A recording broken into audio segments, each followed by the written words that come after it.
લોકસભાના પડઘમ વાગી રહ્યા છે ત્યારે ભાજપ સહિત કોંગ્રેસ હવે ઉમેદવારોને મેન્ડેટ આપવાના નામ નક્કી કરી રહી છે। જો કે ભાજપ દ્વારા ગુજરાતમાં 26 લોકસભા પૈકી 15 લોકસભા બેઠકોના નામ જાહેર થઈ ચૂક્યા છે તેમજ આગામી ટૂંક સમયમાં અન્ય 11 નામો પણ જાહેર થનારા છે। ત્યારે સાબરકાંઠા ઈડર વડાલી વિસ્તારના ઠાકોર ક્ષત્રિય સમાજના 50થી વધારે આગેવાનો ભેગા થયા હતા। ત્યારે ભેગા થઈને ગાંધીનગર પ્રદેશ ભાજપ અધ્યક્ષ સહિત શીર્ષ નેતૃત્વની મુલાકાત કરી હતી અને ત્યારે આ મુલાકાત દરમિયાન આગામી સમયમાં ક્ષત્રિય ઉમેદવારને જ ટિકિટ આપવાની રજૂઆત કરી તેમજ જો ક્ષત્રિય ઠાકોર સમાજની લોકસભાની ટિકિટ ન મળે તો ગાંધી માર્ગે આંદોલનની ચીમકી ઉચ્ચારી છે।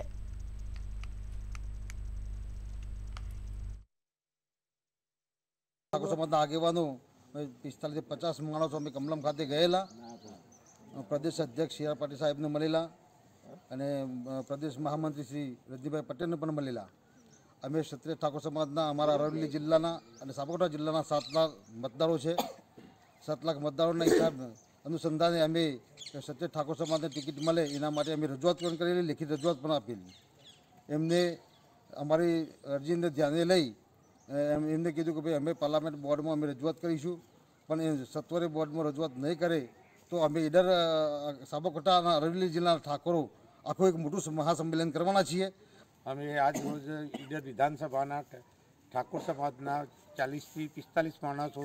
ગાંધીનગર જિલ્લા અને લિખિત રજૂઆત કરેલી સી આર પાટીલ સાહેબ, રજનીભાઈ પટેલ સાહેબ અને રત્નાકર સાહેબનું નિરીક્ષક એમને અમે અરજી આપેલી, એ રૂબરૂ મળેલા નથી અને જે અમે અમારી રજૂઆત છે એ સી આર પાટીલ સાહેબને કીધું કે તમારી જે ઠાકોર સમાજની જે લાગણી છે, જે માગણી છે એ અમે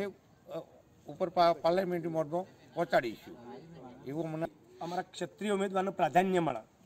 આવી અમારી ઠોસ રજૂઆત હતી। અને એમાંય કે ભાઈ આગામી હમણાં એક બેંકનું સાબરકાંઠા દૂધ મંડળીનું એમાં એક પણ મેન્ડેટ અમારા ક્ષત્રિય ઉમેદવારનું ન મળતો અમે ઠાકોર સમાજને આગળ કરીને એટલા માટે છે કે જો